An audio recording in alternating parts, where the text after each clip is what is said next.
Mesdames et messieurs, bonsoir et bienvenue à ce nouveau webinaire en direct organisé par l'ESCP Alumni Santé en partenariat avec managersanté.com et je suis ravie d'animer cette session en compagnie de Jean-Luc Stanislas. Bonsoir Jean-Luc.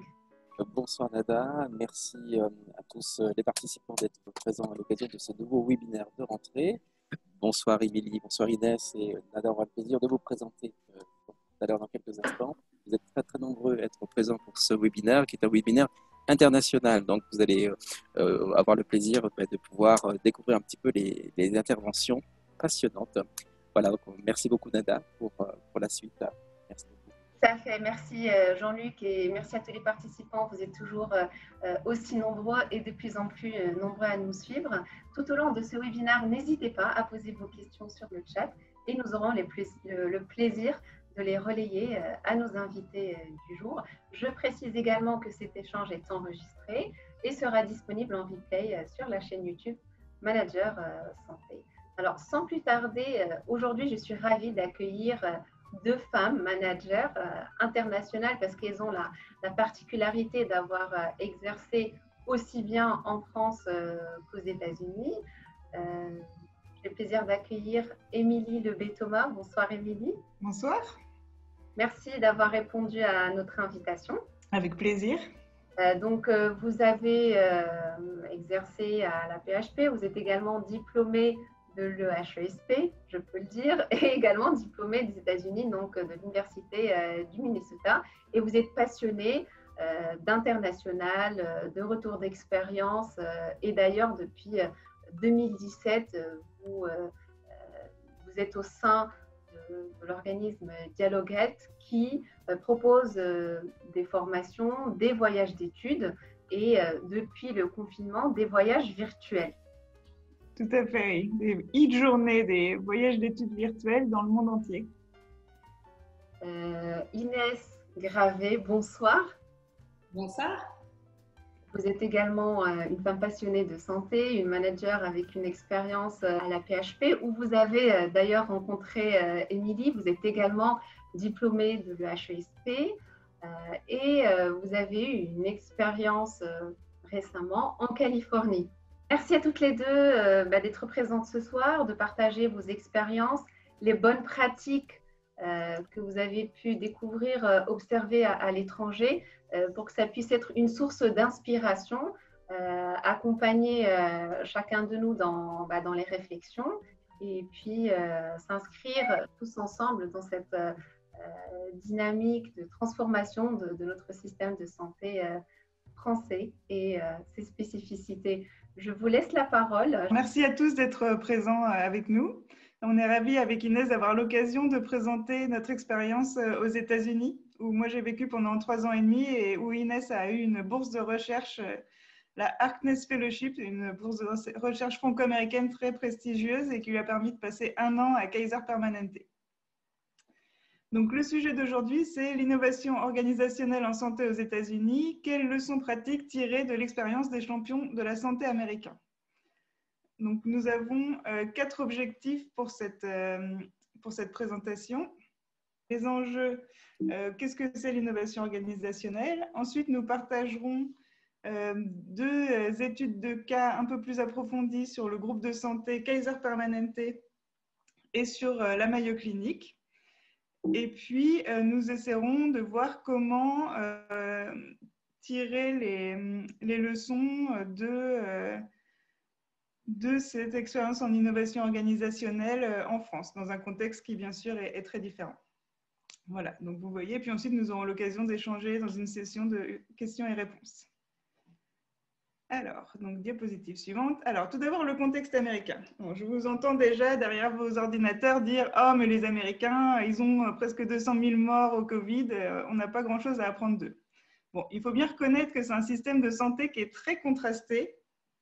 Vous le voyez en bas à droite de l'écran, c'est un des systèmes qui dépense le plus pour son système de santé, avec une performance qui est des plus faibles. Donc, les États-Unis consacrent 17% de leur PIB à la santé. Ils ont une forte marge de personnes qui sont non assurées. 13% de la population, donc plusieurs millions de personnes, étaient non assurées en 2018. Et l'espérance de vie baisse en 2017. Donc vous allez me dire pourquoi Per Druner a parlé des États-Unis. Eh bien justement pour cet aspect contrasté, parce que les États-Unis, c'est un des pays c'est le pays qui dépense le plus en recherche médicale. Il représente 45% de l'investissement en recherche médicale et clinique au monde. En fait, on ne peut pas parler d'un système de santé américain. Il y a des systèmes de santé américains. Et certains de ces systèmes de santé américains dont nous allons vous parler sont particulièrement innovants et servent leur population d'assurés de manière efficace et efficiente. Et du coup, peuvent être une source d'inspiration, non pas pour reprendre des techniques telles quelles, mais pour considérer autrement les enjeux que nous rencontrons et essayer de repenser des solutions en s'inspirant de ce qui se fait. Alors, du coup, diapositive suivante.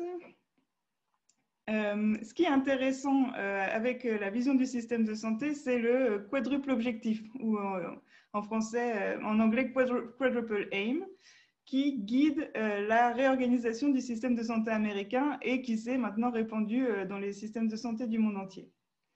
Ce quadruple aim, il vise à améliorer 4 éléments clés structurants du système de santé. D'une part, améliorer la santé populationnelle. C'est l'idée de faire face à tous les défis que rencontrent les systèmes de santé aux États-Unis et dans le monde, liés à la chronicisation des patients, à leur vieillissement et du coup à des besoins qui deviennent exponentiels de manière assez globale sur la santé. Le deuxième axe du quadruple aim, c'est améliorer l'expérience patient. C'est un sujet dont on parle beaucoup aujourd'hui.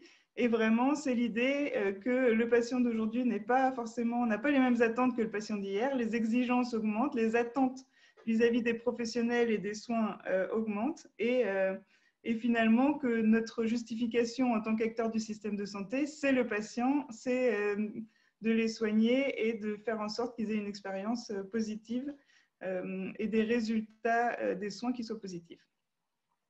Le troisième axe, c'est réduire les coûts. Bon, on voit que les Américains ont pas mal de travail à faire sur ce sujet-là. Mais bon, ça vaut pour tous les systèmes de santé. Les coûts par habitant sont importants et l'idée, ce n'est pas de faire des économies pour faire des économies, mais vraiment d'essayer d'atteindre une efficience et que voilà, chaque euro investi soit utilisé de la meilleure des façons. On voit bien qu'avec les enjeux budgétaires, c'est des éléments qui sont incontournables.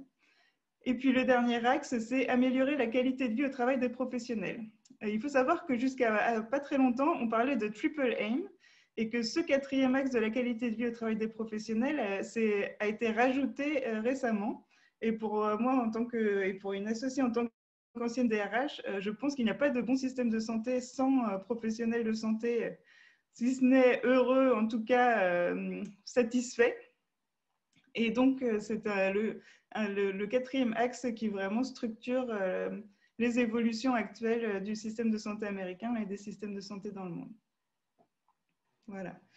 Quelques mots sur l'innovation en santé. C'était important, je vais aller très rapidement, mais de dire qu'il y a vraiment 3 champs qui se dégagent sur l'innovation en santé. D'abord, l'innovation diagnostique et thérapeutique. Donc là, par exemple, on peut penser aux thérapies géniques, l'utilisation des biotechnologies et de la médecine de précision, c'est vraiment l'innovation de la clinique et des soins aux patients.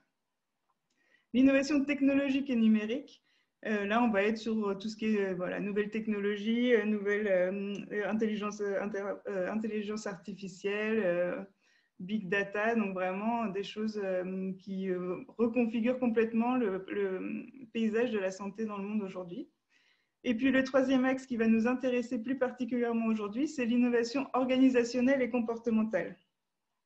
Et là, on va vraiment penser à des nouveaux modes de prise en charge, des nouvelles organisations des parcours de soins, des nouveaux modes d'exercice qui, du coup, structurent le fonctionnement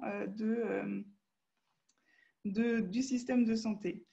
Et pour moi, donc, cette innovation organisationnelle, elle est vraiment transverse à l'innovation en santé parce que toute innovation, que ce soit même une nouvelle technologie, une app, un nouveau mode de prise en soins clinique, va demander des professionnels qu'ils changent leurs pratiques, qu'ils changent leur comportement et les organisations pour vraiment être mis en place en pratique.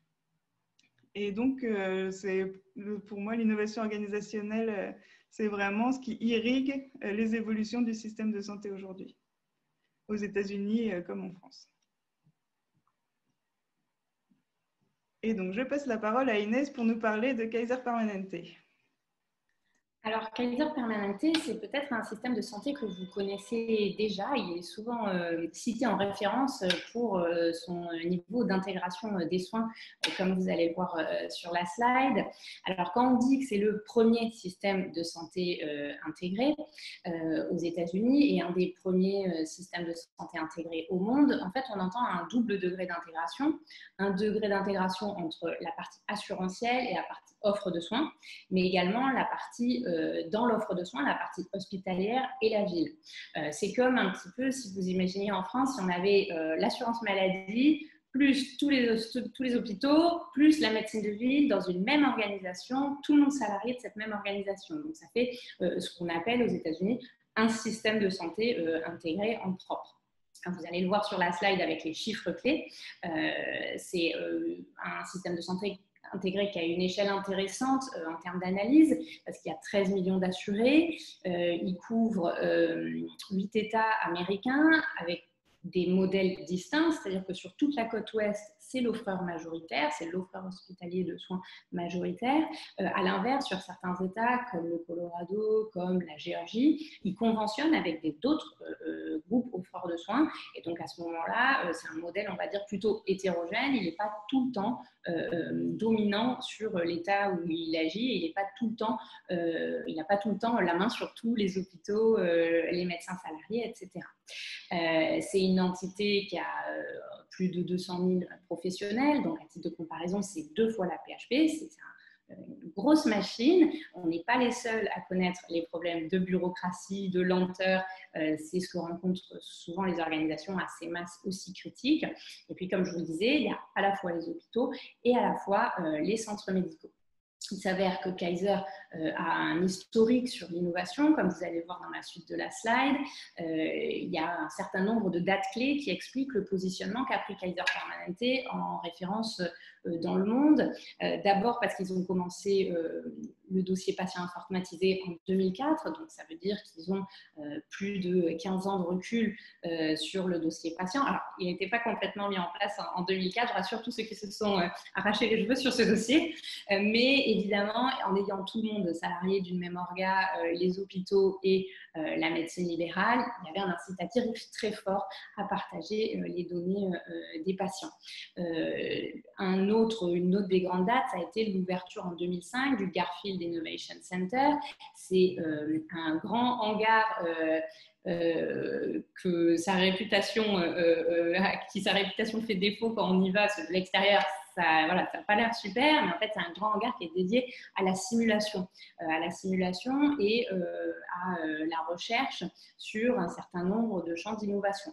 Et donc, vous allez le voir sur la photo, c'est un hangar qui est dédié à l'expérimentation à la fois, alors au départ c'était plutôt sur des équipements innovants, des brancards, des matériels, des dispositifs médicaux, et puis progressivement, comme l'a expliqué Émilie, l'innovation elle a gagné un champ qui est de plus en plus comportemental, qui est de plus en plus organisationnel et managérial. Là par exemple, vous voyez sur l'image, on a reproduit une copie version Ikea de domicile de patients pour s'entraîner sur les projets qui correspondrait chez nous à l'HAD. Une autre grande date qui montre un petit peu le tournant et le positionnement qu'a pris Kaiser sur les sujets inno, c'est, comme vous allez voir sur l'illustration suivante, c'est le tournant stratégique Thrive, qui veut dire s'épanouir. Et donc là, je ne vous fais pas une publicité pour manger des brocolis, mais en réalité, c'est un tournant stratégique pour eux où ils se positionnent non plus comme un acteur de soins, mais comme un acteur de santé. Et ils font la bascule, le changement de paradigme, de dire on ne peut pas promouvoir la santé qu'en bout de chaîne au niveau de l'offre de soins, mais il faut faire le lien avec la prévention. Vous allez me dire, c'est plus facile pour eux puisqu'ils ont leur propre assurance en interne et donc donc ils y ont un intérêt imminent. Si vous maintenez les gens en bonne santé, ils font du sport, ils s'alimentent bien. Kaiser, par exemple, propose des paniers repas dans les régions où l'accès aux fruits et légumes n'est pas aisé, et c'est souvent le cas aux États-Unis en dehors des grandes métropoles. Kaiser aussi propose à ses assurés du sport gratuitement, des cours de nutrition. Tout ça, c'est dans un intérêt très clair, c'est d'éviter ensuite des passages dans le système de soins. Et donc ce tournant-là qu'on a eu nous quand même un peu plus tardivement, et avec tous les problèmes qu'on a de silos entre nos tutelles et nos administrations assurance maladie et offre de soins, c'est vrai qu'ils se sont positionnés là-dessus il y a plusieurs années. Alors, Kaiser est habituellement classé dans les systèmes de santé les plus innovants. Et une de leurs dernières réalisations, c'est par exemple leur école de médecine, comme vous allez le voir sur la prochaine photo, qui est une nouveauté, la première promo. Alors, c'est une école de médecine qui est située à Pasadena, à côté de Los Angeles, et qui a ouvert sa première promotion cette année, en 2020. Les États-Unis, comme chez nous, ils ont des facs de médecine. Les offreurs de soins n'ont pas leur propre fac de médecine. C'est un des premiers offreurs de soins, on va dire non universitaires, à se doter de sa propre fac. Et c'est un parcours qui est pensé de manière très originale, avec des toutes petites cohortes de formation. Les études sont gratuites, ce qui est exceptionnel aux États-Unis, où des études de médecine dans une université sont à 6 chiffres. Et du coup, ils ont un programme qui est très axé autour de trois piliers. C'est à la fois les sciences cliniques, mais aussi les sciences biomédicales et biologiques, et également les systèmes de santé et la dimension managériale. C'est-à-dire qu'il y a ce présupposé derrière de dire qu'il faut former nos propres médecins qui intègrent dès le début de leur formation la dimension organisationnelle et managériale. Et il y a une sorte de philosophie tacite à Kaiser, qui est qu'on n'a pas le choix quand on est médecin chez Kaiser, il faut se mêler de l'organisation, des projets, du management. On ne peut pas être juste là pour la clinique, ce qui n'est pas forcément le cas dans les autres systèmes de santé. Voilà pour les chiffres clés et les dates clés de Kaiser. Alors, la recette de Kaiser pour concevoir les solutions avec leurs utilisateurs, c'est la recette du co-design. Certains d'entre vous, je pense, sont familiers de cette discipline. L'idée, c'est pour susciter l'innovation, il faut vraiment partir des besoins utilisateurs et recueillir l'expérience des patients et des soignants. Donc, en interne à Kaiser, il y a un chiffre croissant de personnel formé à travailler à partir de l'expérience patient via des interviews ethnographiques, via des immersions, via de l'observation terrain. Et donc, il n'est pas inhabituel de voir des administratifs qui vont sur le terrain interviewer dans les urgences, observer ce qui se passe dans la salle d'attente d'un médecin pour ensuite alimenter les groupes de travail. La deuxième étape, c'est à partir de cette matière première qui est expérientielle, la mêler également avec les data objectifs qu'on suit tous, les temps d'attente, nos indicateurs classiques, et identifier où sont les opportunités et quels sont les problèmes auxquels on s'attaque. Et la question de l'identification du problème, elle est clé dans la recette du co-design de Kaiser, parce qu'on constate souvent que dans l'innovation, le problème, c'est que l'enjeu, c'est d'identifier le bon problème et pas juste celui que le directeur a dit que c'était le problème ou le médecin a dit que c'était le problème, et vraiment à faire investir beaucoup de temps sur le terrain. Une fois que les opportunités sont identifiées, il recourt énormément, comme vous allez le voir, à la facilitation et à la génération d'idées dans des formats très créatifs. Souvent, ils prennent beaucoup de sources d'inspiration à la fois en interne à l'organisation, mais dans d'autres secteurs et dans d'autres pays, pour susciter un peu la créativité et sortir de leurs solutions habituelles. Et puis, une fois qu'ils ont généré suffisamment d'identité, excusez-moi, et comme vous allez le voir sur la suite de la slide, ils sélectionnent ce qui est le plus important et le plus faisable. Donc, c'est pas comme nous, on le craint souvent, un peu la liste au Père Noël et des choses qu'on sait qu'on n'arrivera pas à faire. Souvent, en tant que manager, on est frustré à alimenter la créativité des gens parce qu'on craint de devoir dire non à tout après et du coup à faire perdre son temps à tout le monde. Et là, vraiment, ils se mettent d'accord en 5e étape pour dire c'est quoi ce qui est important, c'est quoi ce qui est faisable et quels sont les indicateurs du succès pour tous. Les indicateurs du point de vue gestion, administration, soutenabilité, efficience, mais également, et de manière tout aussi importante, les indicateurs expérience patient et expérience soignant. Et c'est j'ai envie de dire, cette négociation de départ qui a beaucoup d'importance sur le succès des projets. Et puis finalement, leur 6e étape, ça va être vraiment une culture du prototypage et du test, c'est-à-dire qu'à partir de ces phases de créativité, ils vont très rapidement travailler sur des prototypes, ce qu'ils appellent fidélité moyenne, c'est-à-dire une maquette papier, une affiche pour un événement, un script ou un dialogue écrit pour imaginer une nouvelle interaction entre le médecin et le patient, avant même de tout bazarder, faire des nouveaux locaux, investir des moyens, recruter du personnel, etc. Ils vont vraiment tester à moyenne fidélité pour voir tout de suite si ça marche sur le terrain ou pas. Et s'il faut reprendre le prototype, et ils sont habitués à revenir 10 fois, 20 fois, 30 fois sur le prototype jusqu'à ce que ça marche. Kaiser, ils ont, au-delà de cette méthode, ils ont aussi structuré une fonction innovation dans l'organisation pour porter la transformation systémique. Et donc, ça s'est décomposé, bon, en tout cas, je vais essayer de vous présenter par phase. La première phase, comme vous allez le voir, c'était la phase pionnière, c'est la phase de partenariat avec IDEO. Alors, pour ceux qui connaissent IDEO, c'est le grand champion du design de services et de l'innovation né dans la Silicon Valley, qui, à l'époque, en 2003, était très peu connu, aujourd'hui est un géant du secteur.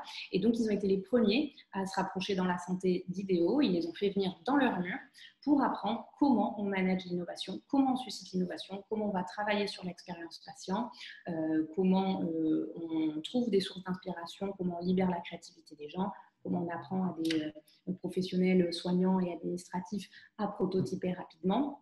Donc ça, c'est la phase un peu pionnière, c'était en 2003. Émilie parlera de la Mayo Clinic après, mais la Mayo Clinic a fait une démarche similaire à peu près à la même époque.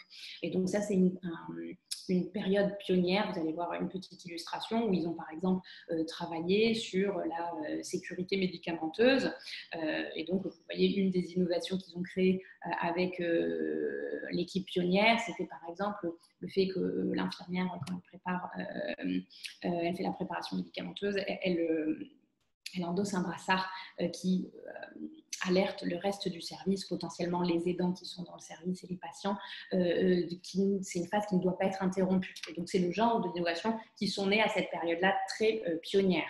Mais il faut le dire, et vous allez le voir avec la deuxième phase, c'est que ça, c'est un côté très expérimental, pionnier, dans un tout petit coin de l'organisation qui, comme je vous l'ai décrit, est géante, et on n'atteignait pas des impacts systémiques à cette époque-là. Et donc, du coup, ils se sont passés à une deuxième phase, la phase du lab, où ils se sont structurés avec un premier laboratoire d'innovation. Alors aujourd'hui, on est habitué au laboratoire d'innovation, mais à l'époque, c'était un des premiers qui incluait dans son orga des compétences spécifiques, des personnes formées à la méthode agile, des personnes formées au design de service et aux autres disciplines qui soutiennent l'innovation. On était encore dans une vision à l'époque de niche, de compétences hyper spécialisées, déployées sur des groupes, sur des projets complexes et avec des attentes de forte valeur ajoutée, ce qui les a menés un peu dans les écueils des labs. Aujourd'hui, nous, on commence tout juste dans la santé avec les labs d'innovation, mais un des écueils souvent, c'est la difficulté à rembrancher avec le niveau stratégique et systémique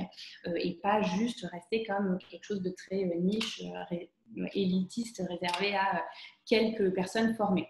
Et donc, du coup, voilà, ça a dû durer 10 ans, cette phase, et vous allez le voir, ils sont passés à une phase beaucoup plus démocratique, à partir de 2015, celle de la Design Consultancy, où ils ont formé en masse. Et quand je dis en masse, vous avez à peu près dans l'organisation, sur le siège national de Kaiser et les sièges régionaux, environ 12 000 personnes qui sont formées aux fondamentaux de l'innovation et qui l'appliquent dans leur mission dans des fonctions très différentes, que ce soit les fonctions RH, les fonctions soins, les fonctions évidemment l'équivalent de notre DSI et la transformation numérique, etc. C'est quelque chose qu'on va retrouver de manière très répandue. Et donc, ils forment avec des moyens évidemment dédiés à la formation à des différents niveaux. Ils ont aussi un petit millier de personnes qui sont considérées comme expertes et qui peuvent accompagner d'autres équipes.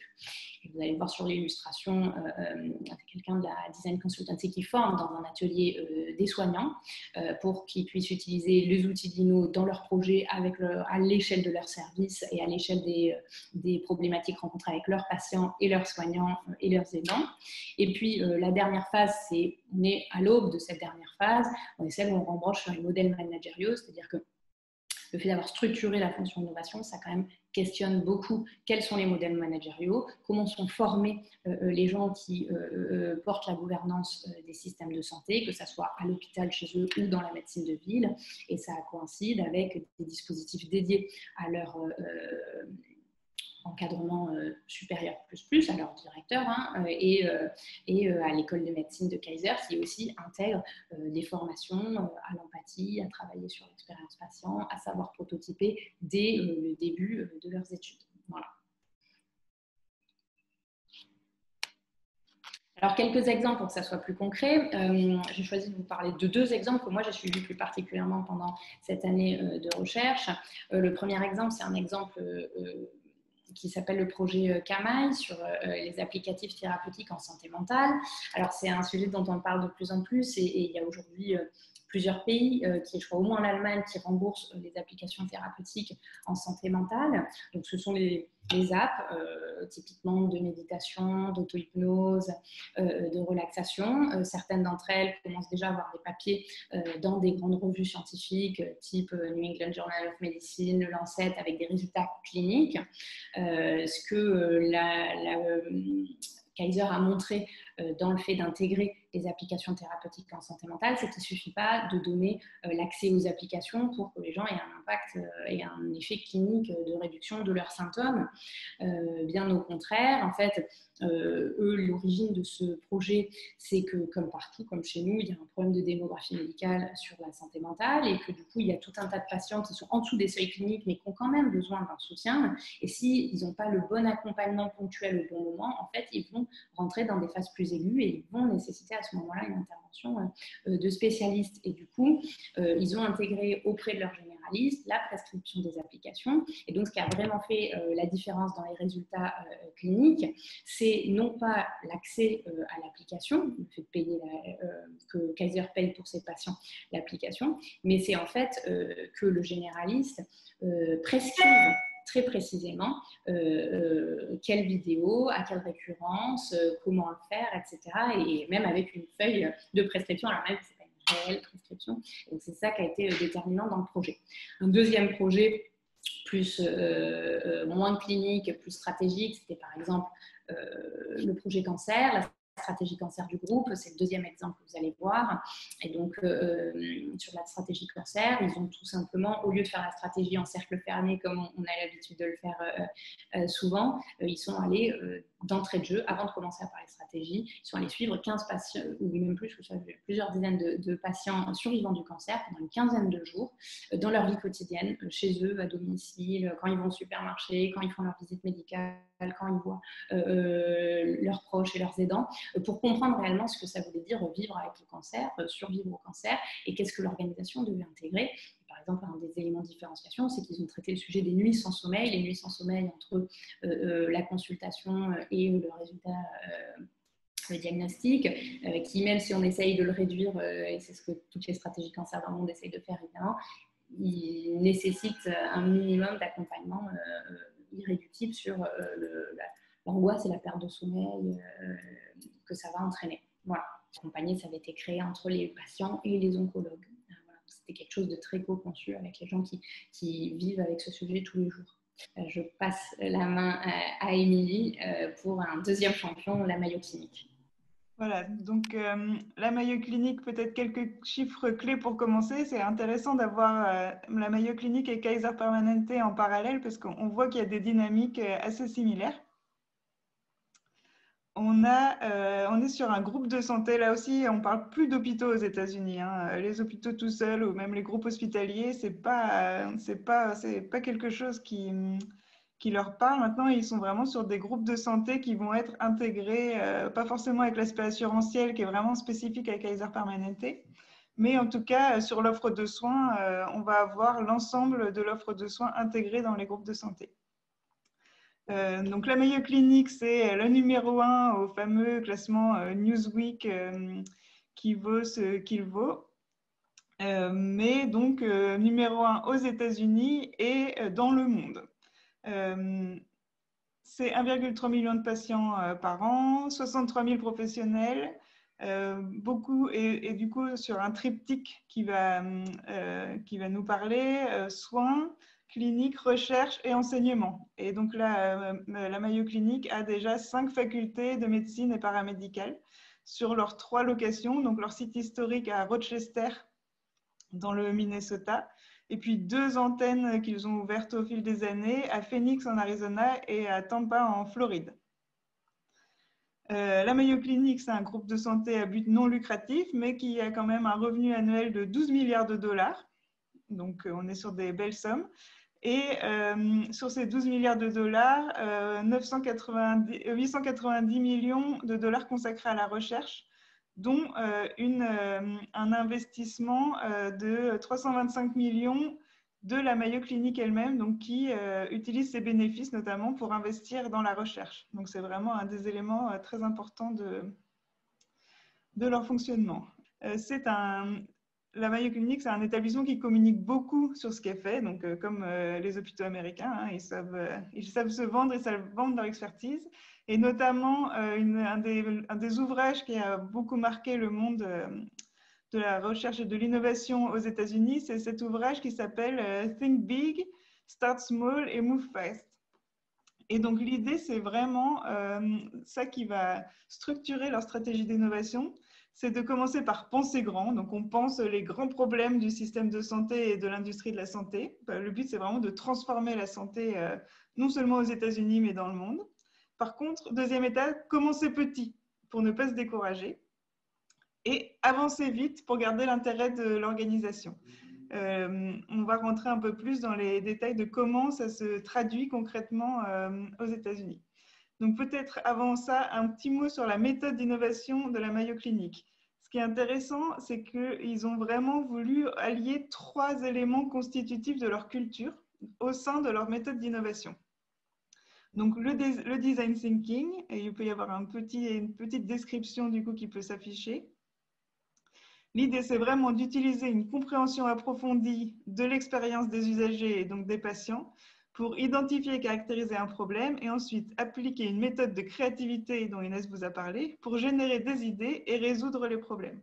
Donc ça, c'est cette approche qui du coup se retrouvait également à Kaiser Permanente à peu près à la même époque dans les années 2000 et qui du coup va permettre d'avoir une approche différente aux problématiques du système de santé.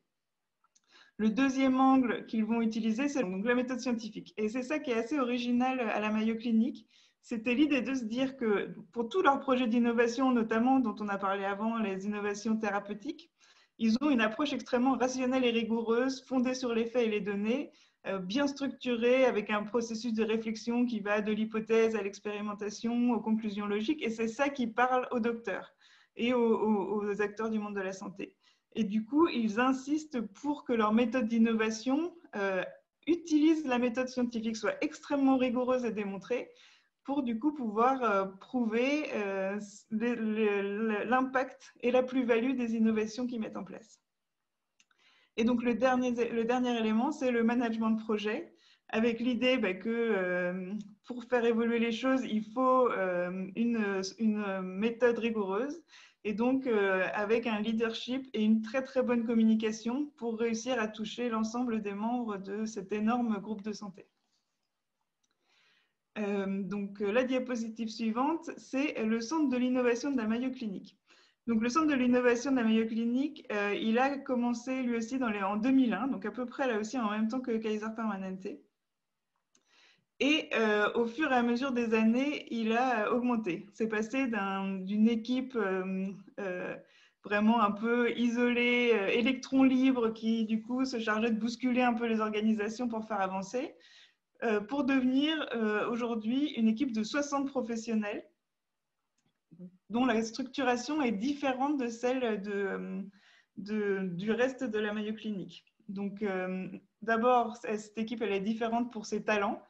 L'objectif vraiment de ce centre de l'innovation, c'est d'avoir une approche très pluridisciplinaire qui va du coup permettre de questionner les habitudes, les prérequis, les acquis. Donc, dans cette équipe, il y a des ethnographes, des anthropologues, des architectes, des designers de mode, un ingénieur d'IBM. L'idée, c'est vraiment de prendre des compétences extrêmement variées et de les mettre ensemble au service de la santé.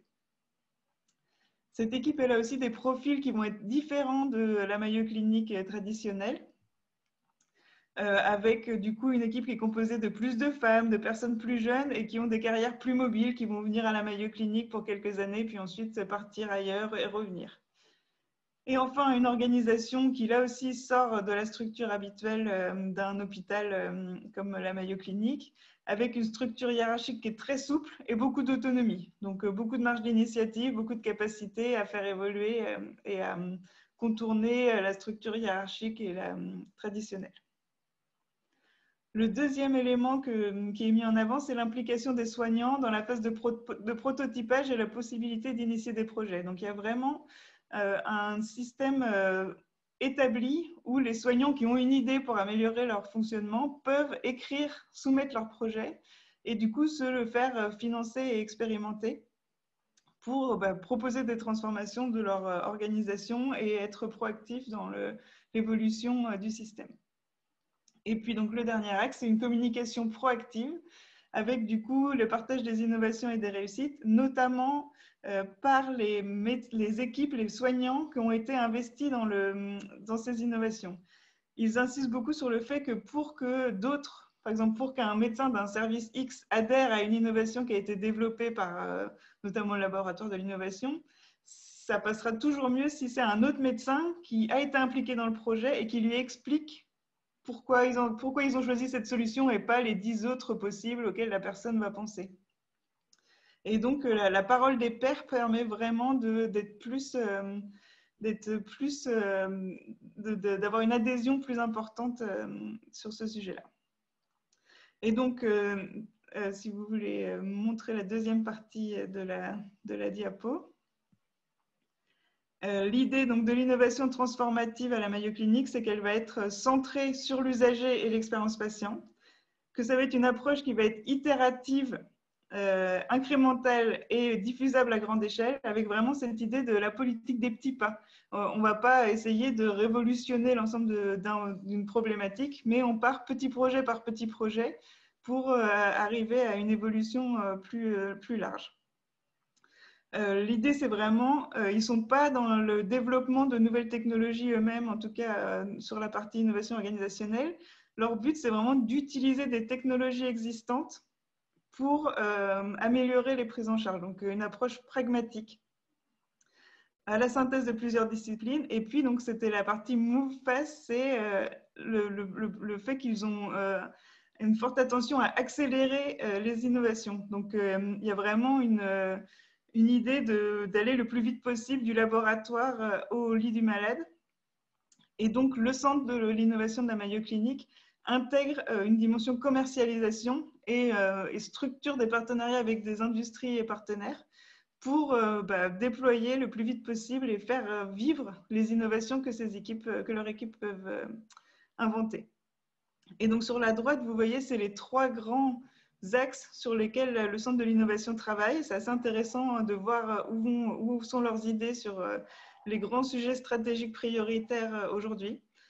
Donc, tout d'abord, Mayo Practice, c'est la clinique. Donc, c'est vraiment faire évoluer la clinique, l'organisation des consultations. Donc, ils ont pu revoir comment les bureaux de consultation sont aménagés pour améliorer l'efficience des flux, améliorer le travail en équipe, etc.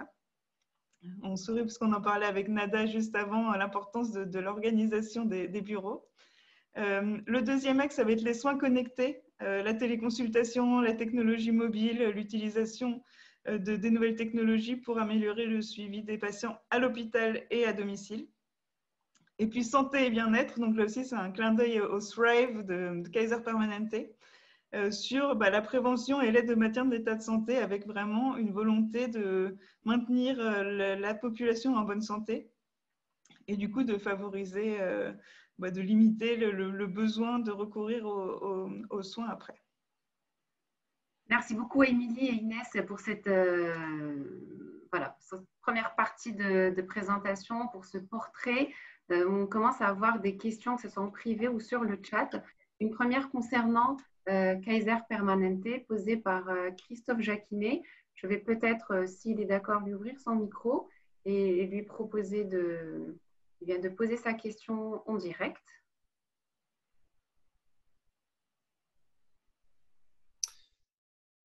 Bonsoir Christophe. Bonsoir, est-ce que vous m'entendez? On vous entend Oui, très bien.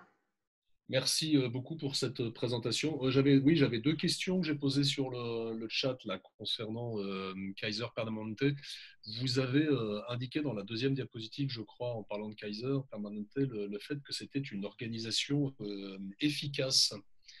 Et vous nous avez parlé de processus, c'était très intéressant, hein, de processus et de moyens, mais moi j'aimerais bien savoir qu'est-ce qui permet de dire que cette organisation est efficace, quels sont les critères pour dire que c'est une référence mondiale en termes de système intégré, certes, mais avec l'efficacité que ça comporte, tel que vous l'avez indiqué tout à l'heure rapidement. La deuxième question, parce que j'ai la parole, je la pose en même temps, toujours pour Kaiser Permanente, un peu dans la même rubrique, quels sont les leviers qui de votre point de vue, de ce que vous avez vu, les incitatifs, les incentives qui permettent de comprendre l'intérêt que ce réseau de soins intégré a à innover aussi fortement. Ça, enfin, personne n'a de doute là-dessus, et notamment ce que vous démontrez le prouve. Je veux dire par là que d'autres réseaux de soins intégrés en France ou d'autres réseaux de soins non intégrés en France, et je pense aux hôpitaux publics, peuvent avoir plus de difficultés à innover. Ce qui est intéressant dans votre expérience, c'est de comprendre qu'est-ce qui fait qu'à un moment donné, une organisation du type Kaiser Permanente va être dans un processus d'innovation permanente, si j'ai bien compris, avec les résultats qu'ils ont.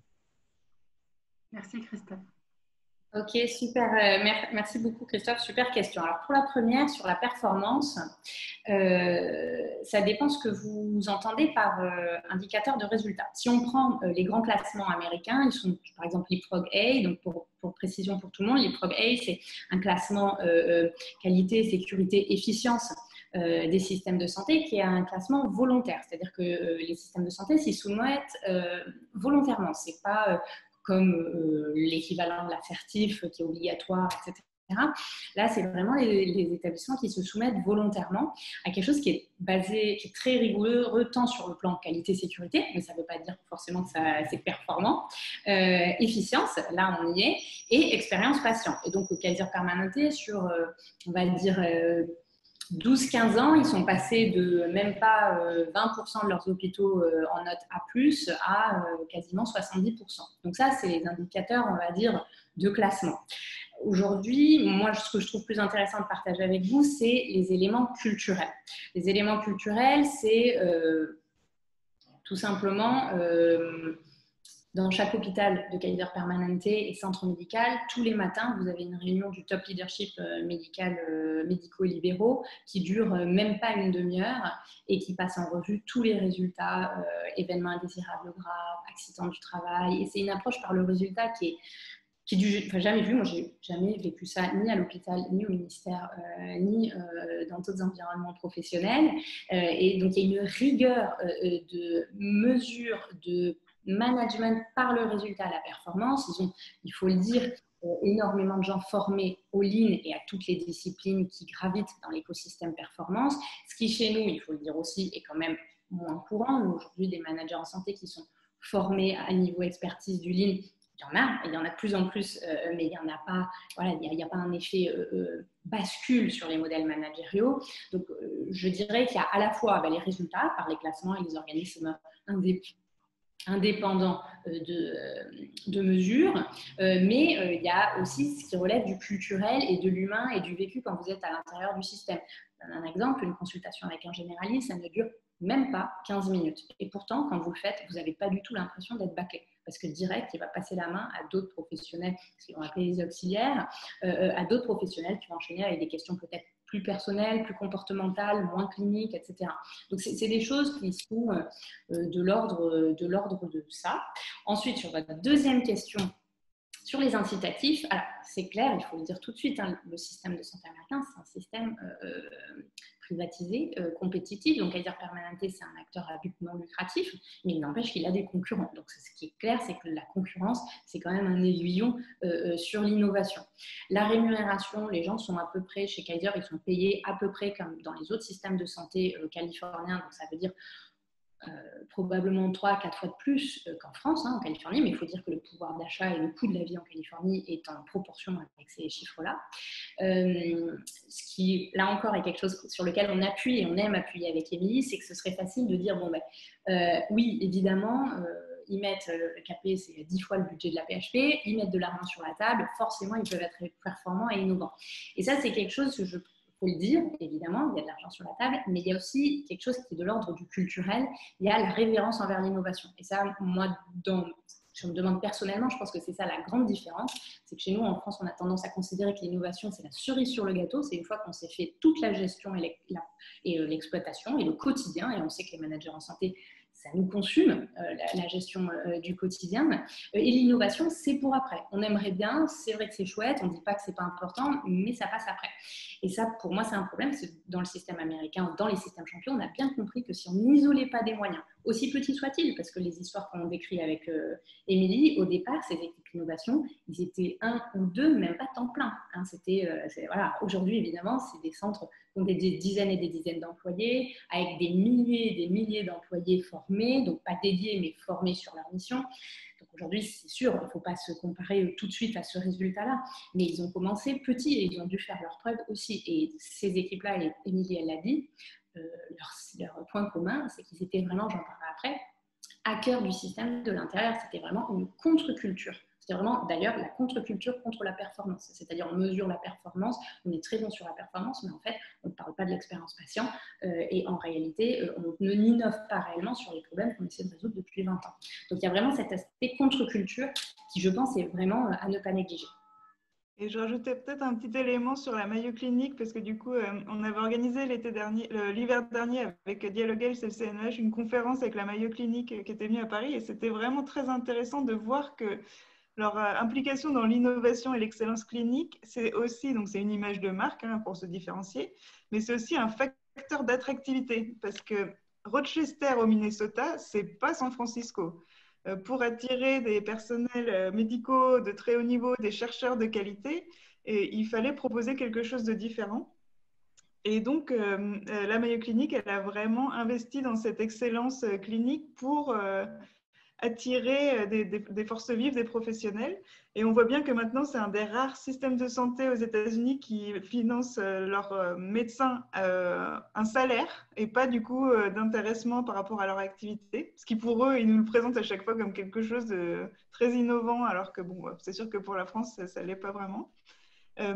Ils ont tout un système d'évaluation et une incitation très forte à prendre des responsabilités managériales dans l'innovation, à changer de position tous les 4-8 ans pour connaître l'ensemble du système et du coup garder la curiosité et l'attractivité. Et aujourd'hui, il y a plus de médecins qui candidatent à Rochester qu'il n'y a de postes. Donc, dans leur cas, en tout cas, c'est une stratégie d'excellence qui leur permet de se différencier et de survivre et de se positionner comme une référence au niveau mondial. Merci beaucoup à toutes les deux de cette réponse complète et de vos regards complémentaires. Nous avons une deuxième question posée par Aude Benoît Catin, à qui je pourrais également ouvrir le micro si elle veut bien la poser en direct. Et ça concerne le lean management. Tout à l'heure, vous en parliez, Inès, justement, en réponse. Bonsoir, Aude. Bonsoir, Aude.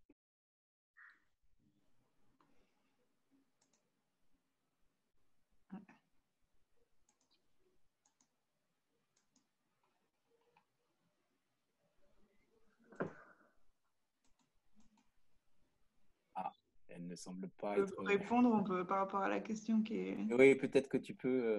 On peut quand même répondre. Alors, oui, les fervents du lean, ils ont tendance souvent à dire que les designs, finalement, c'est du lean.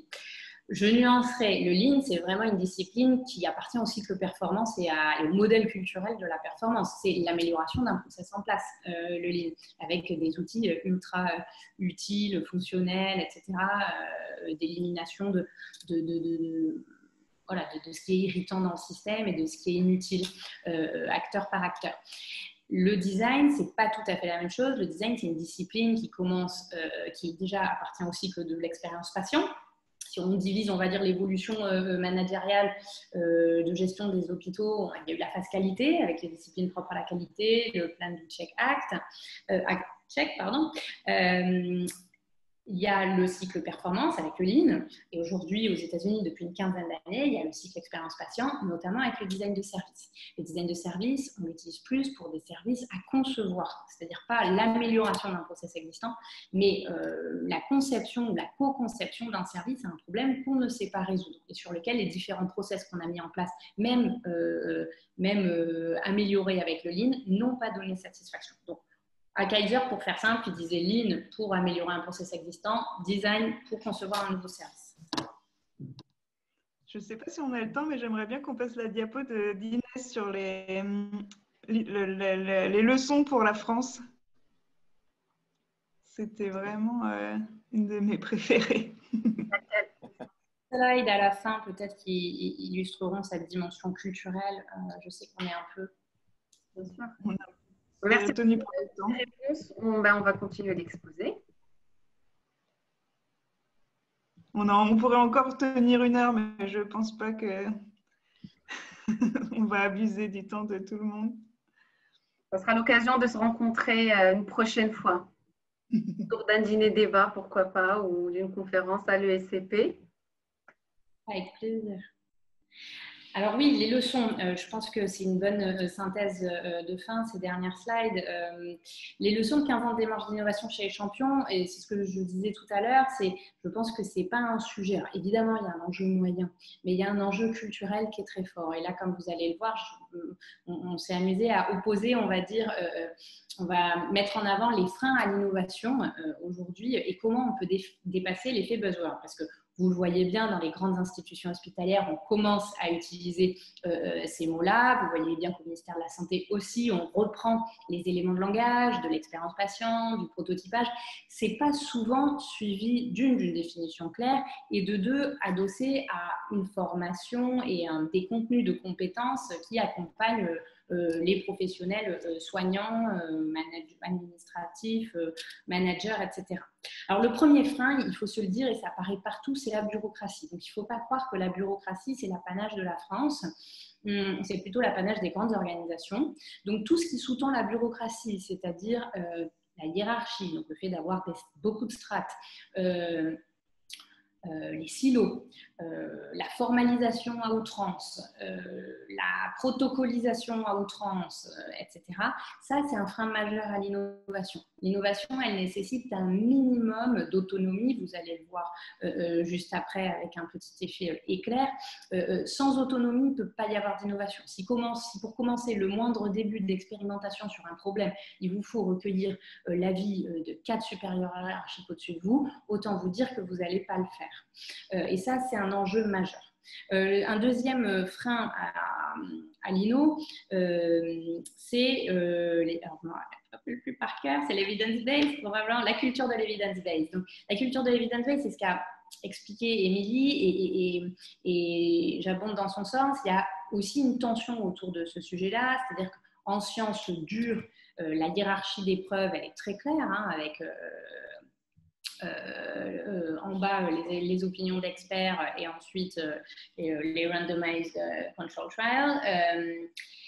Ça se prête difficilement à l'innovation managériale et organisationnelle. Ça marche bien pour des vaccins, ça marche moins bien pour les modalités d'intégration des nouveaux arrivants dans un service. Et donc, du coup, ça amène à s'intéresser, ou en tout cas à avoir une approche plus grande de la culture de l'evidence-based et moins, on va dire, restreinte pour intégrer l'expérience patient. Et vous allez le voir à droite, l'expérience patient et l'expérience des soignants, qui vaut en hiérarchie des normes, qui peut tout autant une étude ethnographique de l'expérience patient, ça peut valoir opinion d'experts. Donc, c'est sûr, ce n'est pas le haut de la pyramide, mais ce n'est pas à balayer non plus. Le troisième frein, c'est l'aversion au risque. On est dans des organisations qui sont averses au risque. C'est normal. On a le double effet grandes organisations et organisations de santé. Le premier objectif poursuivi, c'est quand même la sécurité des soins, il faut se le rappeler. Donc, malgré tous les slogans de la Silicon Valley, essayez vite, plantez-vous vite. Dans la santé, on ne peut pas trop s'amuser à ça. Quand il y a un patient derrière, on ne peut pas se planter vite. Donc, il faut pouvoir sécuriser, sanctuariser des espaces de tests et d'expérimentation qui ne mettent pas en danger les patients et qui ont des conséquences bien serrées, bien limitées. C'est la théorie des bacs à sable. Il faut des espaces d'expérimentation, de jeu, j'ai envie de dire quasiment, qui n'ont pas de conséquences à l'extérieur de cet espace-là. Et ça, c'est un élément majeur. On voit aujourd'hui se multiplier les labs, il y a eu une multiplication des labs dans la territoriale, mais aussi aujourd'hui dans la santé. Souvent, on voit que dans ces labs santé, il n'y a pas forcément les moyens derrière, les profils derrière, et puis il n'y a aussi pas le travail culturel sur le fait de dire est-ce qu'on a le droit de se planter, ou est-ce que là le nouveau projet en fait il faut réussir en 6 mois comme de la gestion de projet classique. Et du coup ça m'amène au dernier obstacle, c'est qu'on est, même si on est loin des diktats de ROI qu'il peut y avoir aux États-Unis dans des organisations privées, on a quand même le diktat du ROI, du retour sur investissement, surtout en période de contraintes budgétaires. Et il faut pouvoir se dire qu'au-delà du retour en investissement, il faut aussi faire un retour en apprentissage, un avènement du ROL, en Return on Learning. Donc, qu'est-ce qu'on accepte qui ne va pas rapporter tout de suite en sonnant et trébuchant, mais en fait, qui va favoriser que l'organisation, elle est apprenante et que du coup, elle va aller s'inspirer ailleurs, elle va être riche d'ailleurs, ça va faire venir des gens qui ont envie de travailler différemment. Ce que disait Émilie tout à l'heure, c'est très, très important. Ces démarches d'innovation, elles attirent énormément de gens. Il y a beaucoup de gens qui sont recrutés dans ces organisations-là en négociant le fait qu'ils puissent être formés aux disciplines de l'INO et qu'ils aient, par exemple, 1 ou 2 projets dans l'année où ils puissent appliquer le design de service, par exemple. Et ça fait partie des trucs attractivité. Et on le voit, nous, dans nos enquêtes en interne, dans toutes les enquêtes médecins, administratifs, etc. Un des premiers facteurs de mécontentement, et parfois avant même la rémunération, c'est le fait que les gens, ils n'ont pas leur mot à dire dans l'organisation du service, ils ne sont pas assez associés au niveau décisionnel et ils n'ont pas l'impression d'être associés à la conception des services. Alors, Inès, merci beaucoup pour votre intervention. Nous avons des participants qui sont en train de parler en off, hein, ils sont en train de chatter. Alors, Nada, tu avais proposé tout à l'heure que Aude Benoît-Catin puisse intervenir. Et puis, nous avons également la chance d'avoir Jean-Michel Budet qui nous suit depuis le début de cette intervention et qui trouve que votre intervention est vraiment d'excellente qualité. Alors, s'il le souhaite, et ce sera vraiment un grand plaisir, on lui donnera la parole également. Alors, peut-être que Aude Benoît-Catin, s'il est disponible. Je crois qu'il y avait une question autour du lean, je crois, hein, c'est ça, me semble-t-il. Aude, c'est à vous, si vous êtes en ligne.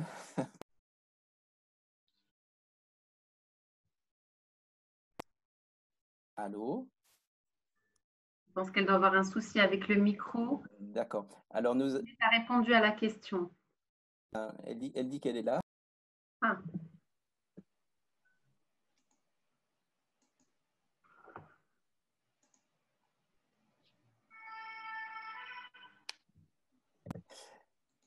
Alors, le temps que Aude Benoît-Catin puisse se connecter. Vous m'entendez? Oui, bonsoir Aude. Pardon. Bonsoir, Aude. Bonsoir. En mute, c'est toujours plus compliqué. D'abord, je vous remercie pour cette présentation parce que c'est un sujet captivant. Ensuite, je vous dirais volontiers qu'effectivement, le lean en France, voilà, c'est pas encore tout à fait d'actualité. Et pourtant, il y a bien un domaine où on l'a vu un peu intervenir, et c'est la recherche clinique. Et la recherche clinique, pour moi, c'est quand même l'antichambre de l'innovation. D'ailleurs, c'est quand même sa base de raison d'être. Alors, il y a quand même majoritairement tous les headquarters de laboratoires qui sont très majoritairement aux États-Unis. Et puis, des grosses sociétés prestataires qui accompagnent la qualité des études cliniques sont également, pour beaucoup, ont leur siège aux États-Unis. Et donc, tous les éléments que vous citez sont des éléments qui sont promus dans la recherche clinique depuis plus de 10 ans aujourd'hui. Quel est votre regard sur le lien qu'on peut faire entre la démarche de recherche clinique aujourd'hui, qui veut dire parcours de soins et parcours clinique, protocole de recherche, avec les exemples que vous avez présentés? Tu veux répondre, Inès? Ah, on ne t'entend pas.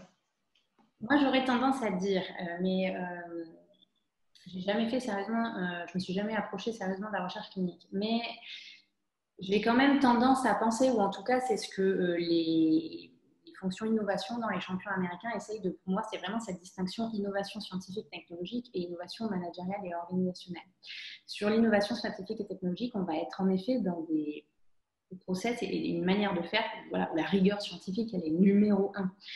À l'inverse, sur l'innovation managériale et organisationnelle, on est plutôt sur un côté, alors peut-être qu'il y a en effet le côté connaissance terrain, peut-être d'emblée, ça oui, mais sur l'idéation, sur le fait d'aller chercher énormément d'inspiration extérieure, même quand c'est pas en lien direct. On voit bien les techniques brainstorming à outrance peuvent en être une illustration.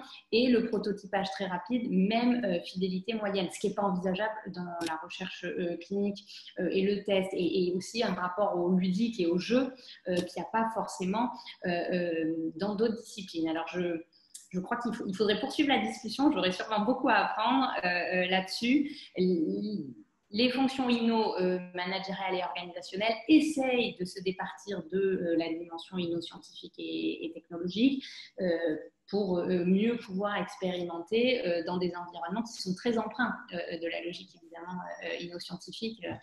Voilà, c'est, je pense, plus qu'une opposition, certains le voient comme une opposition dans les milieux de l'inno, une réconciliation à ce que chacun apporte et ce que chacun peut apprendre. Je pense que c'est intéressant sur ce sujet-là de voir la différence culturelle au sein même des groupes de santé aux États-Unis. Parce qu'on voit bien que Kaiser Permanente, c'est la Californie, donc c'est quand même une certaine idée de liberté. Alors que Mayo Clinic, qui est un exemple que moi je connais mieux, c'est beaucoup plus sérieux, on va dire. Et donc, pour le coup, il y a une vraie démarche d'innovation et de recherche de nouvelles organisations, mais c'est les médecins, le pouvoir médical va être extrêmement structurant. Et ce qui est assez intéressant à la Mayo Clinic, c'est qu'ils ont des comités des pratiques médicaux très, très puissants qui du coup valide toute nouvelle organisation. Et une fois que c'est validé par ce comité qui représente les plus grands, enfin pas forcément les plus grands, mais d'ailleurs tous les services de l'hôpital, tous les médecins, en tout cas toutes les spécialités, c'est seulement ensuite que ça peut être appliqué, que ça doit être d'ailleurs, pas seulement ça peut, on n'est pas dans la suggestion, on est vraiment dans la recommandation top-down de faire évoluer les pratiques à partir de cette validation. Donc, c'est intéressant de voir au sein même des États-Unis, c'est tellement grand, il y a forcément des cultures différentes. Et je pense que sur cette question-là, de la tension entre recherche clinique et innovation organisationnelle, ça se sent aussi entre ces deux géants. Merci beaucoup. Super, merci beaucoup. Et comment dirais-je, si Aude est toujours avec nous, souhaitons que les éléments de réponse lui apportent, en tous les cas, je dirais, des précisions complémentaires. Alors, s'il y a d'autres réactions dans le chat, surtout vous n'hésitez pas à intervenir. Alors, je ne sais pas si Jean-Michel Budet est encore avec nous, mais nous serions vraiment ravis qu'il puisse éventuellement réagir. S'il est avec nous, qu'il n'hésite pas à prendre la parole. Alors, est-ce que vous êtes connecté? Voilà. Alors, si Nada, tu as la possibilité de lui laisser la parole, ce serait pas mal. Voilà, un regard. Avec plaisir. Tout à fait. Oui, allô? Oui, bonsoir Jean-Michel. Bonsoir. Bon, moi, je n'ai pas de questions particulières parce que les exposés sont pertinents et on suit parfaitement la progression. Moi, ce que je retiens surtout, c'est l'aspect intégré des deux organisations. Et je pense qu'à partir du moment où cette intégration est forte, alors en dehors même de la question assurantielle, l'intégration à la fois de l'aspect préventif et de l'aspect soins, mais en ville et à l'hôpital, on dispose forcément de forces que nous ne retrouvons pas dans nos organisations. Donc moi, c'est surtout cela que je retiens, avec évidemment toutes les informations qui ont bien été décrites pendant les exposés. Donc, je n'ai pas de questions particulières, mais je vous remercie pour cette brillante prestation. Merci, merci pour Inès et Émilie. En tous les cas, c'est toujours un plaisir de vous entendre, d'autant plus que vous étiez, voilà, vous étiez intervenu donc, la semaine dernière justement sur des problématiques managériales en France. C'est toujours intéressant d'avoir le regard international et Inès et Émilie, donc du coup, ont apporté une lecture croisée sur des facteurs culturels, en tous les cas, qui impactent sur la performance des organisations aux États-Unis. Voilà, donc c'est vraiment très très bien. Donc je vous redonne la parole à Inès et Émilie si vous souhaitez poursuivre. Petite dernière diapo peut-être. Oui. je profite, je repousse les... et après on s'arrête. Alors peut-être oui. Alors ce qui est un peu frustrant avec la transformation et l'innovation, c'est qu'on nous présente des modèles étrangers. On se dit bon, certes, mais je ne vois pas vraiment comment je vais faire moi dans mon environnement demain quand je vais arriver au travail à 8 heures. Et du coup, l'idée de cette slide, c'est de dire en fait la transfo, elle se porte par des individus comme nous tous, qui commencent. Rares sont les systèmes qui d'eux-mêmes amorcent la transformation. Et je pense qu'une des leçons que l'innovation dans les champions donne, c'est à quel point une démarche de terrain est importante et à quel point quelques individus motivés peuvent il y a des articles intéressants dans la Harvard Business Review là-dessus, comment quelques individus motivés peuvent transformer une organisation, une culture d'organisation à l'échelle systémique. Alors du coup, je me suis positionnée, on va dire, dans 3 tableaux. Le premier tableau, vous êtes un corporate hacker. Alors ça veut dire, vous connaissez les hackers, les méchants hackers qui détournent les systèmes. Le corporate hacker, c'est une notion évidemment californienne. Là, Émilie m'a trahi sur le fait à quel point j'avais été endoctrinée par l'esprit libertarien qui règne dans la côte ouest américaine. Mais le corporate hacker, c'est celui qui ne veut pas détourner le système pour le délégitimer et pour le mettre en difficulté, mais qui pointe les difficultés pour que le système s'améliore. Qui refuse de se taire pour que le système s'améliore, c'est pas dans une logique de destruction ou de tort. Et donc, le corporate hacker, c'est celui qui veut transformer, qui veut faire différemment. Et donc, le conseil tiré des débuts de tous ces pionniers en début des années 2000, c'est commencer petit mais malin. Commencer par un petit problème.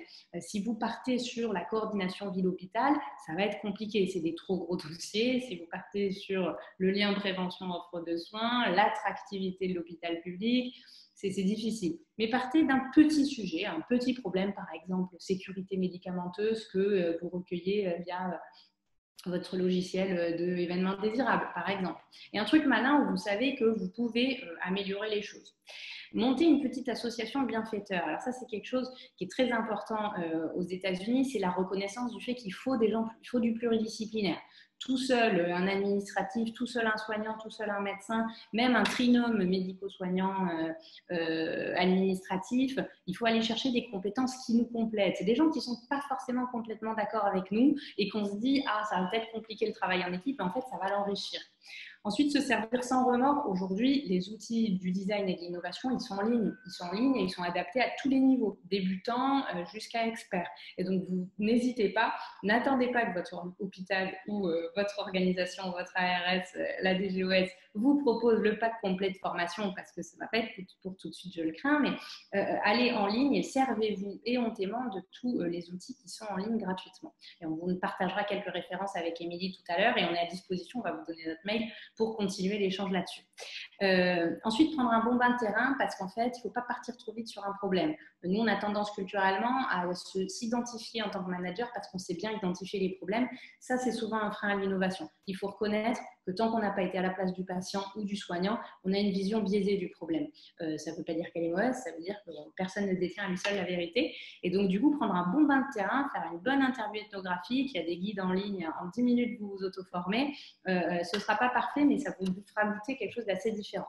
Et puis ensuite, à partir de votre expérience utilisateur, vous racontez une histoire dans votre organisation. Hein, c'est l'art du storytelling. Les Américains sont très bons là-dessus. C'est pas que négatif le storytelling. Le storytelling, c'est vraiment comment j'embarque les gens sur mon problème. Souvent, on est confronté en tant que manager, on explique un problème et puis en fait, ça n'intéresse personne. On a l'impression d'être le seul à s'être intéressé à ce truc-là.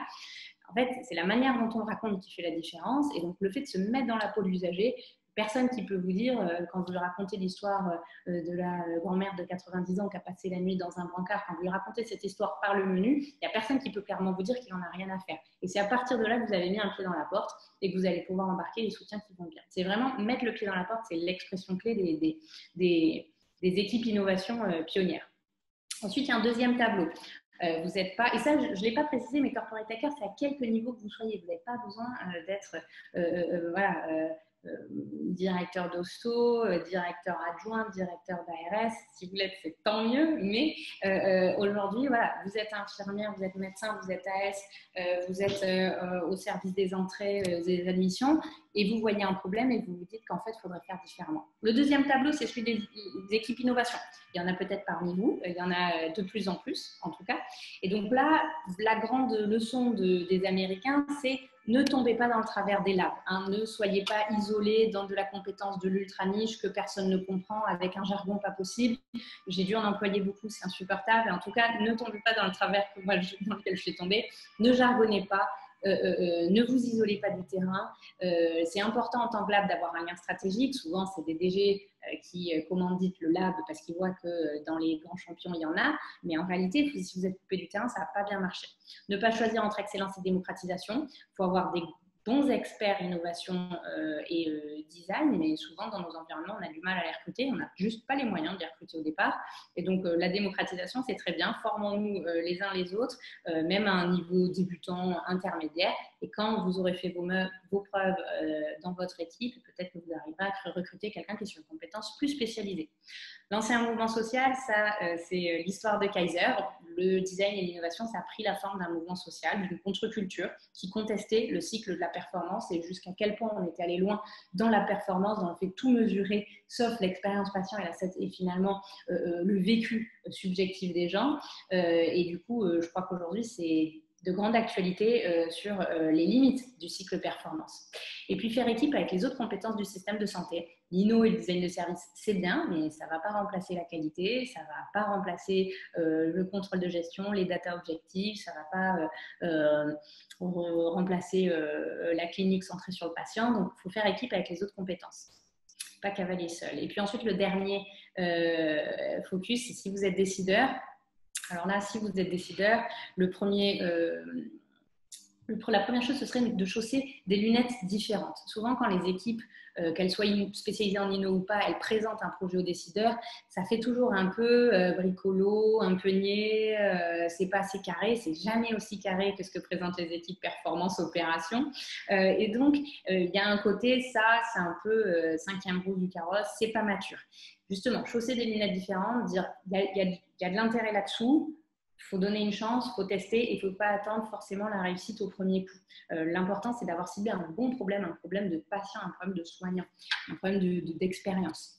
Se jeter à l'eau de l'empathie, l'empathie, c'est un sujet un peu tabou, ça fait toujours un peu niais, mais en fait, c'est la compétence qui est montante aujourd'hui. Là encore, avec les excès des cycles performance, on voit l'intérêt que peut avoir la promotion de nouveaux modèles managériaux qui auront plus d'intelligence émotionnelle et qui favoriseront plus les gens qui ont de l'empathie et pas les gens qui épuisent les équipes. Et donc, du coup, c'est le moment. Changer d'identité managériale, le fait de reconnaître que tout le monde potentiellement sur le terrain peut être un innovateur, l'air de rien, un des gros obstacles, c'est que ça conteste et ça challenge notre identité en tant que manager. Parce que si c'est plus moi qui vais réfléchir à quelle va être la solution au problème, qui le fait, mais qu'est-ce que je fais moi? Donc du coup, l'idée c'est un peu cette transformation, c'est-à-dire qu'en fait ce qui va être attendu du manager, c'est savoir détecter les gens qui ont du potentiel d'innovation, savoir les mettre en contact avec d'autres personnes pour qu'ils donnent de meilleurs résultats, être un bon sponsor, et c'est vraiment cette transition du chef, avec toute la dimension hiérarchique que ça peut inclure dans le secteur public, à sponsor. Je soutiens mes équipes, j'en fais le meilleur et je leur donne les moyens de prospérer et je les autorise à se planter sur des espaces circonscrits, évidemment, il faut être réaliste. Et puis, faire du design la différenciation. Alors aujourd'hui, il y a tout un tas de modèles. Nous, on a parlé des modèles américains, mais il y a les modèles scandinaves, évidemment, et d'autres modèles qui ont fait du design de service un véritable élément de différenciation, comme l'a dit Émilie tout à l'heure. Et c'est réellement un pied dans une nouvelle phase, la phase de l'expérience patient. C'est passionnant, hein, franchement. C'est vraiment extrêmement intéressant. Alors, ce que je trouve intéressant, mais bon, je pense que les différents participants ont réagi de façon très, très positive, c'est le fait que le bon sens, finalement, permet d'accompagner la transformation. Et je vois bien, même dans la sémantique que vous employez, Inès, dans vos slides, montre que finalement, l'innovation est à la portée de tous. Voilà. Donc, à tous les niveaux. Et ça, c'est quand même une sacrée, je dirais, un sacré défi à relever dans notre système français. Mais voilà, avec l'optimisme collectif, je lisais là, en même temps donc, la réaction des participants qui chattent. Ils sont très impatients quand même qu'il y ait des traductions à la française, en tous les cas, dans nos organisations actuelles. Alors, peut-être que comme on arrive évidemment à la conclusion de ce webinaire passionnant, alors alors vous avez beaucoup d'énergie bien sûr, hein, Émilie, Inès, hein, vous avez transmis beaucoup de messages. Alors quels seraient, je dirais en conclusion finalement, des éléments qui pourraient impacter finalement notre système de santé en France? Et là, vous pouvez vous autoriser à vous adresser à celles et ceux qui sont censés accompagner ce grand défi, voilà, qui nous traverse actuellement. Alors, un mot de conclusion, peut-être? Ouais. Moi, je voudrais d'une part dire que je pense que le Covid, avec toutes les difficultés que ça a impliqué, a obligé toutes les équipes à travailler ensemble et à innover. Et du coup, je pense qu'à une petite échelle, sans savoir vraiment ce que c'était, il y a eu beaucoup d'innovations organisationnelles qui ont eu lieu. Et que cette dynamique, que moi, du coup, je ne suis plus à l'hôpital aujourd'hui, mais je suis sur Twitter, je suis sur différents réseaux sociaux.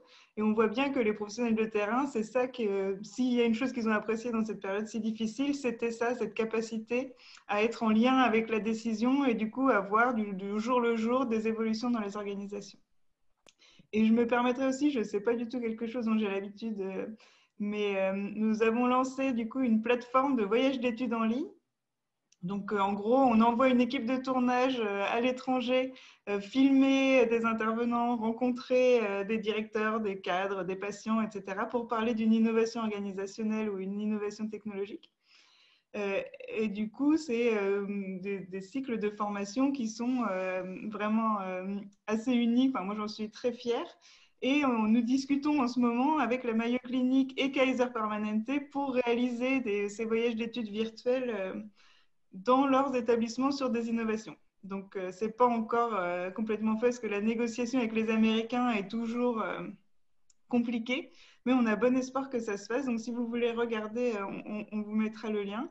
On l'a fait volontairement accessible, notamment financièrement.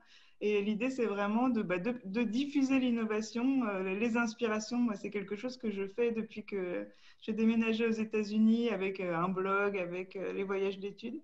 Et du coup, mon but, c'est de vous amener à votre bureau les meilleurs experts pour vous inspirer, pas forcément reprendre tel quel, mais avoir des nouvelles idées, voir d'autres manières d'envisager les problèmes. Donc voilà, mon petit moment pub éhonté. Absolument, et on mettra tous ces liens donc, dans le webinaire, voilà, une fois qu'il sera mis sur la chaîne YouTube avec le fait de pouvoir faciliter justement la mise en relation déjà avec vous, hein, déjà en tant que, je dirais, en tant qu'experte, et puis aussi auprès des différentes retours d'expérience que vous avez brillamment filmés, en tous les cas à l'international. Parfait. Tout à fait. Merci beaucoup à toutes les deux. Je sais que vous avez prévu encore d'autres choses dans votre diapo. C'est vrai qu'on a déjà dépassé le temps imparti et c'est que du plaisir. Vraiment un grand merci à toutes les deux, Émilie et Inès, de cette générosité, de ce partage et de ce voyage que vous nous avez offert, cette inspiration aussi. Je pense que chacun de nous sort avec des idées et la possibilité que chacun s'inscrive aussi en tant qu'acteur de l'innovation et de la transformation de notre système de santé. Et je vous en remercie chaleureusement. Merci encore Jean-Luc d'avoir co-animé. C'est toujours un plaisir de faire ce binôme. Merci à tous les participants qui sont toujours aussi enthousiastes, impliqués et nombreux. Et je vous dis à très vite. Portez-vous bien. Au revoir. Merci à tous. Merci à tous. Merci Émilie, merci Inès, merci à tous les participants. À très bientôt. Merci beaucoup. Au revoir. Au revoir.